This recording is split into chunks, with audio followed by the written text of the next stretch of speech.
Assalamualaikum guys, selamat datang di channel Suro Bajol. Di video kali ini aku akan membagikan sebuah pengalaman horor tentang teror yang tersimpan awet di kota Semarang. Meski pindah, tapi aku masih kos di kota Semarang. Dan sampai sekarang, teror itu masih terjadi. Dan inilah dia kisah selengkapnya. Aku memutuskan untuk merantau ke Semarang demi mendapatkan gelar sarjana. Ini aku saja yang mendramatisir. Sebenarnya jarak antara kampus dengan rumah tidak terlalu jauh. Cuma sekitar 30 km. Namun karena yang takut naik motor sendiri, aku memilih untuk ngekos. Biar lebih dekat saja dengan fakultas dan tidak perlu capek melaju. Singkat cerita, sudah 1 bulan aku menjadi anak kos di Semarang. Kamarku berada di lantai 2, pintu nomor 2 dari balkon. Ada 1 jendela di bagian belakang kamar yang kalau dibuka, aku bisa melihat atap kos sebelah yang hanya 1 lantai. Lantaran kosku berada di gang buntu dan berhadapan dengan kebun kosong milik orang, suasana di kos cukup tenang dan sepi. Apalagi di tiap lantai hanya ada 9 kamar yang kebetulan mayoritas penghuninya adalah mahasiswa semester akhir. Gak banyak bersuara dan sering pulang ke kampung halaman, meski masih di Semarang juga. Jadi selama 1 bulan itu tidak ada gangguan macam-macam. Semuanya aman terkendali. Mungkin juga karena aku selalu pulang malam untuk menghadiri acara kampus. Dan setelah sampai kos, aku langsung tidur. Begitu seterusnya kehidupanku di kos. Tapi berbeda dengan malam itu. Untuk pertama kalinya aku merasakan ada yang tidak beres dengan entah kosnya atau kamarku. Aku masih ingat, waktu itu sudah masuk September dan kegiatan mahasiswa baru sudah tidak sesibuk bulan pertama. Aku pulang sore dan tidur lebih awal. Malamnya ketika terbangun, aku mendengar seseorang menyapu halaman menggunakan sapu lidi. Suaranya cukup keras dan terasa mengganggu. Bahkan sampai membangunkanku, yang notabene susah dibangunkan kalau sudah tidur nyenyak. Ketika melihat ke layar HP, terlihat jelas bahwa saat itu masih sekitar pukul 1:30 malam. Apa mungkin ada yang menyapu halaman malam-malam begini? Pikiranku mulai tidak tenang. Gimana ya? Keganjilan di sebuah rumah, khususnya sebuah kos, biasanya dimulai dengan peristiwa seperti ini.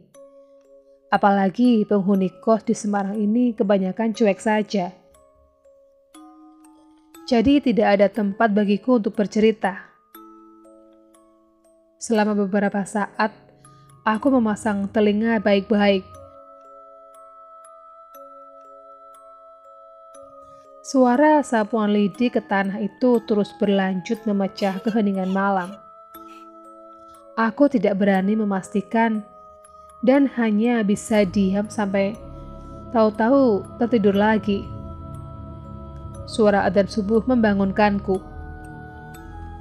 Sebenarnya aku bukan pemberani. Aku hanya memaksakan diri untuk tidak takut dengan mereka karena tidak mau terus-terusan kalah. Aku mendengar kalau kita takut, mereka akan senang dan semakin suka mengganggu.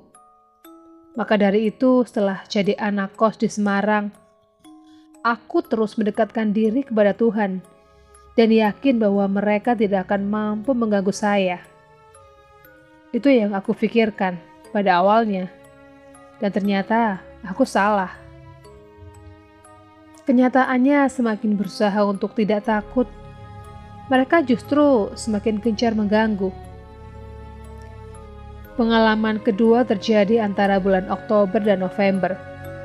Seperti biasa, aku tidur di atas pukul 10 malam, lalu bangun pukul 2 pagi untuk sholat tahajud, menanak nasi dan mengerjakan laporan praktikum. Sebelum menanak nasi, aku keluar kamar untuk mencuci beras di dapur yang bersebelahan dengan kamar mandi. Posisinya di sebelah kanan dapur.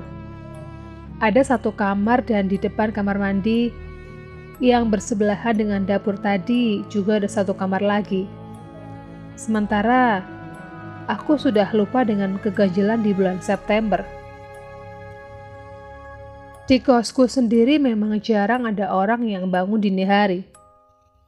Kebanyakan aktivitas baru akan berjalan saat subuh dan berhenti sebelum tengah malam. Makanya aku cukup kaget saat mendengar ada orang berbisik-bisik di sekitarku yang sedang asik mencuci beras. Suaranya lirih, benar-benar pelan, tapi dengan tempo yang sangat cepat. Semakin aku mencoba mendengarkan, semakin cepat bicaranya. Dan aku semakin dibuat bingung saat suara-suara itu ternyata suara laki-laki. Tidak mungkin ada laki-laki di kos khusus perempuan ini. Untuk menenangkan diri, aku mencoba berpikir jernih. Mungkin salah satu dari 2 kamar terdekat di dapur sedang menonton YouTube. Jadi selesai mencuci beras, aku sempatkan untuk menengok kamar di sebelah dapur yang ternyata sudah gelap. Aku paham betul, kalau lampu dari kamar itu mati, artinya pemiliknya tidur. Lalu aku menengok ke kamar yang berada di depan kamar mandi dan lampunya masih menyala. Secara sepihak, aku menetapkan suara aneh tadi berasal dari sana, karena suara itu berhenti saat aku mulai menjauh dari sana. 3 hari kemudian, secara kebetulan aku bertemu dengan Mbak Yahya, pemilik kamar yang saya tuduh sebagai sumber suara aneh itu. Kami berdua bertemu di tempat mencuci pukul 5 sore di hari Jumat. Iseng-iseng aku mencoba bertanya tentang kejadian tempo hari. "Mbak, kemarin Selasa baru bangun apa belum tidur?" tanyaku sambil cengengesan. Mbak Yahya tersenyum. "Jam berapa, Dek?" "Jam 2, Mbak." Raut wajahnya berubah bingung. "Jam 2? Aku udah tidur jam segitu, Dek." "Nggak pernah aku tidur di atas jam 12. Kenapa toh?" Aku cuma nyengir. "Nggak apa-apa, Mbak. Tak kirain belum tidur." Jawaban Mbak Yahya, sesama penghuni kos di Semarang ini, membuat aku berpikir keras. Suara itu dari mana? Kenapa suaranya laki-laki? Tetapi tetap saja, aku tidak menemukan jawaban paling logis. Beberapa gangguan ringan yang aku rasakan, antara lain suara-suara aneh tengah malam. Kadang lampu yang tiba-tiba dimatikan atau dinyalakan. Makin lama aku menganggap itu hal lumrah.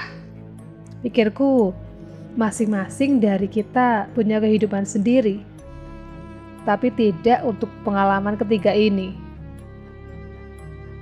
Bulan Desember, Jumat malam, aku makan di luar bersama temanku yang sama-sama kuliah di Semarang. Aku keluar kos selepas sholat maghrib. Pulang ke kos sekitar pukul 8. Jadi aku tidak terlalu lama makan di luar. Sesampainya di kos, aku menemukan keadaan yang betul-betul sepi.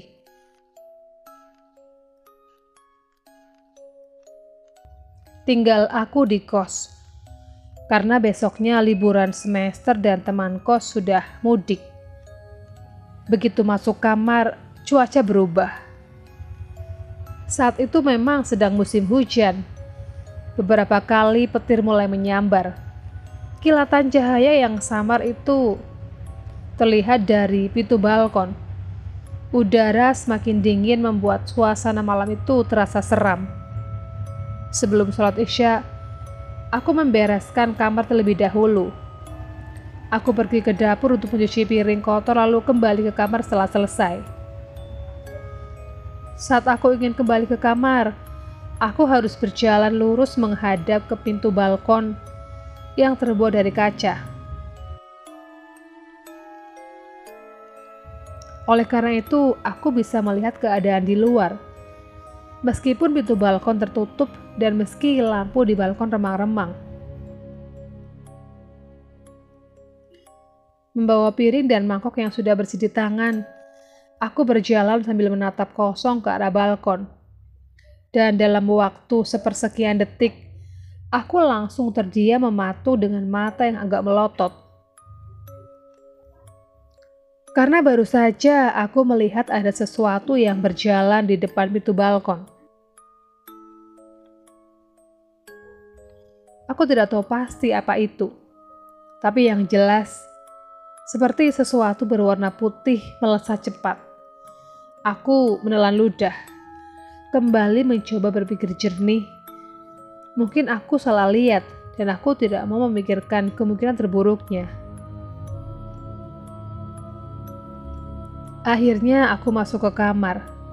Aku mengambil peralatan mandiku dan bergegas ke kamar mandi untuk mencuci muka dan mengambil air wudhu. Di dalam kamar mandi aku tidak memikirkan yang aneh-aneh. Setelah selesai pun dengan santai aku kembali ke kamar seperti tak terjadi apa-apa. Tapi lagi-lagi, baru saja aku menutup pintu kamar, jendela kamarku diketuk 2 kali. Padahal kamarku ada di lantai 2. Tidak mungkin ada orang di luar jendela. Aku mematung. Jantungku sudah tak karuan. Perasaan campur aduk antara takut dan kesal. Takut karena aku sendirian di kos itu. Dan kesal karena aku merasa dikepung. Dijadikan bahan permainan mereka. Dan aku pikir,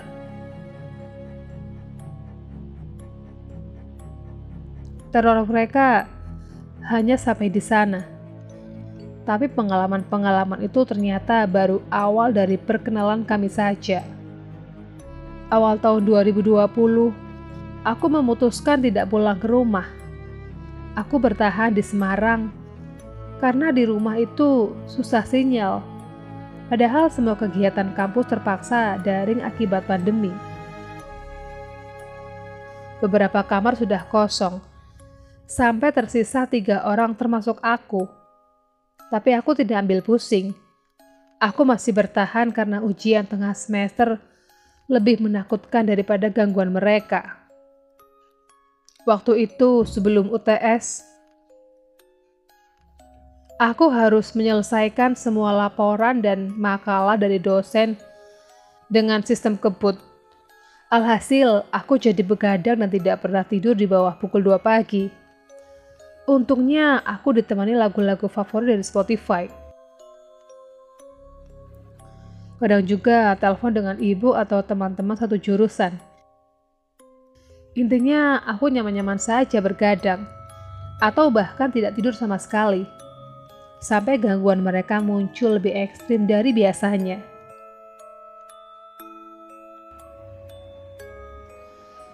Masih ingat atap kos sebelah yang berada di samping jendela kamarku? Setiap pukul 1 malam selalu saja terdengar suara berisik dari sana. Seperti ada orang yang berlarian di atap, ramai sekali. Awalnya aku pikir itu kucing. Tapi suara itu hanya terdengar di pukul 1 saja. Juga tidak pernah ada suara kucing bertengkar atau apalah. Dan yang paling aneh adalah suara itu akan semakin kencang kalau lagu dari laptopku volumenya dinaikkan. Aku memang sengaja memutar lagu tanpa earphone, supaya kondisi kamar tidak terlalu sepi. Kamar kosku juga cukup kedap sehingga suara dari dalam kamar minim sekali terdengar sampai luar, jadi tidak mengganggu orang lain.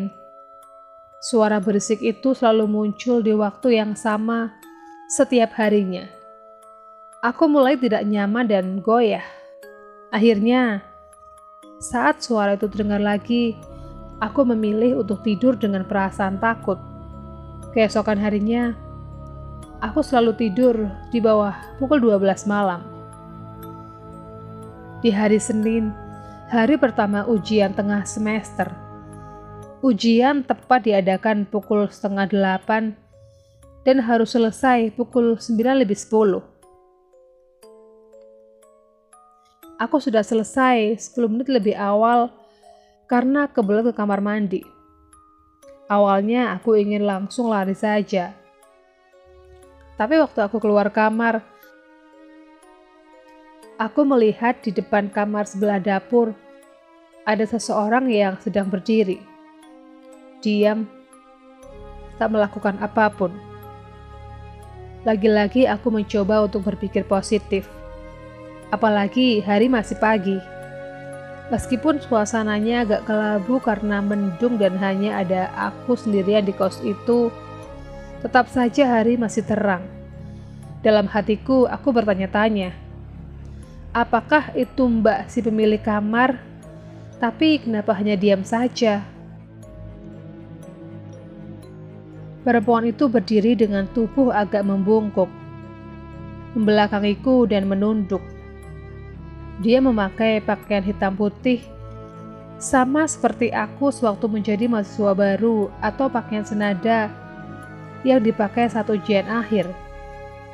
Aku sengaja melambatkan langkah untuk menyapa perempuan itu, yang aku pikir benar si pemilik kamar. Tapi perempuan itu cuma diam, tidak menoleh juga, dan hanya berdiri persis di depan kenop pintu kamar. Aku mengurungkan niat untuk menyapa pada akhirnya. Karena sudah tidak tahan, aku cepat-cepat masuk ke kamar mandi dan barulah aku mendengar suara pintu kamar yang ditutup.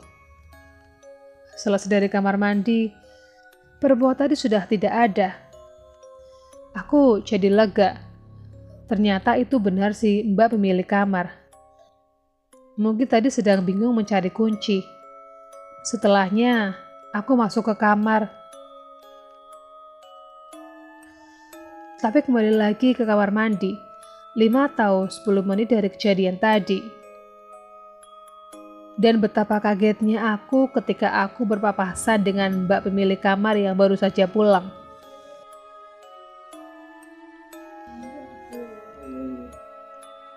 Wajahnya ceria, pakaiannya sungguh berwarna. Dan dia datang bersama anak-anak kos lainnya. Aku hanya melempar senyum tipis saat bertatapan dengannya. Sejujurnya, aku bingung. Lalu siapa perempuan tadi? Apakah temannya yang main ke kos? Baru saja aku ingin bilang kalau tadi ada temannya menunggu. Lidahku terasa keluh. Kakiku seperti digerakkan otomatis untuk masuk ke kamar mandi. Dan dia masuk ke kamarnya setelah membuka pintu itu dengan kunci yang dia bawa.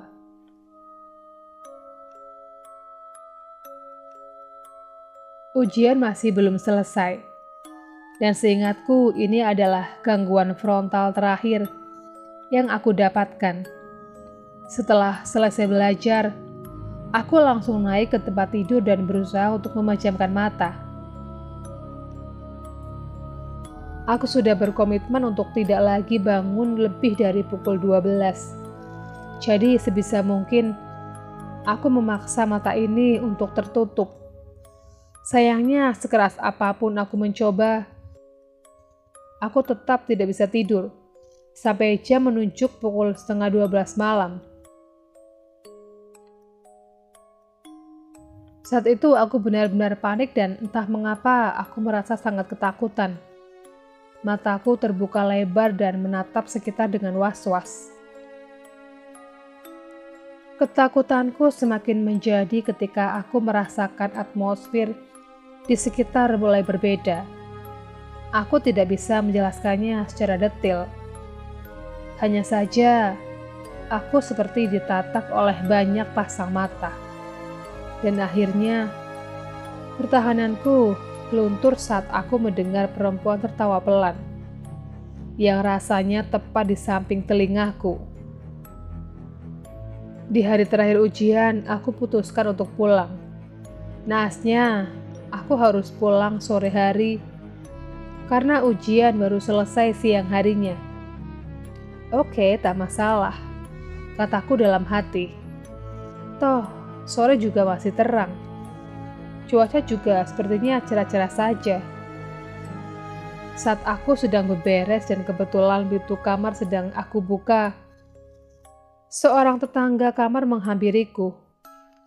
Dia adalah salah satu dari 3 orang yang tersisa di kos itu. Namanya Mbak Yulia. Orangnya sangat tertutup dan pemalu. Bahkan aku jarang sekali melihat dia membuka kamar atau keluar dan bersosialisasi dengan penghuni kos lain. Dek, kamu pulang hari ini juga kan? Jam berapa? Tanya Mbak Yulia di abang pintu. Nanti sorean Mbak, UTS-nya nih belum selesai, jawabku. Aku pulang pagi ini jam 9. Rahma juga pulangnya siang. Kamu beneran gak apa-apa di kos, Dek? Sendirian loh, gak apa-apa. Apa gak pulang siang saja? Terlihat jelas raut wajah Mbak Yulia yang khawatir. Seperti tahu sesuatu yang tidak ingin aku tahu. Aku sempat ingin bertanya, memangnya kenapa Mbak? Kenapa sampai panik banget begitu? Apa jangan-jangan Mbak Yulia juga sering diganggu sepertiku? Tapi aku cuma bisa tersenyum dan bilang gak apa-apa Mbak, masih terang kok. Meski pada akhirnya aku pulang tepat setelah ujian selesai, bahkan sebelum Mbak Yulia dan Mbak Rahma pulang. Itulah pengalamanku sewaktu kali pertama aku menjadi anak kos di Semarang. Sampai saat ini aku masih belum menemukan alasan mengapa aku diteror. Tapi karena teror ini pula aku jadi paham. Mereka tidak akan berhenti menggangguku saat masih ada rasa takut terhadap mereka yang aku simpan. Memang pada dasarnya mereka ada untuk mengganggu manusia. Aku juga merasa mereka hanya melakukan tugas saja. Tapi kenapa harus aku yang mengalami? Apakah para penghuni kos lama sudah tahu, tapi tidak bisa cerita? Toh sampai akhir, mereka hanya bisa memberikan peringatan lewat Mbak Yulia. Sekarang aku masih menjadi anak kos di kota Semarang tercinta ini. Namun aku sudah pindah tentu saja. Sayangnya, suara-suara itu masih mengikutiku ke kos baru. Aku masih menunggu suara tertawa dan tatapan mata itu untuk hadir di kosan baru. Doakan saja mudah-mudahan aku bisa bertahan. Sekian dulu video kali ini, ketemu lagi di video berikutnya. Assalamualaikum.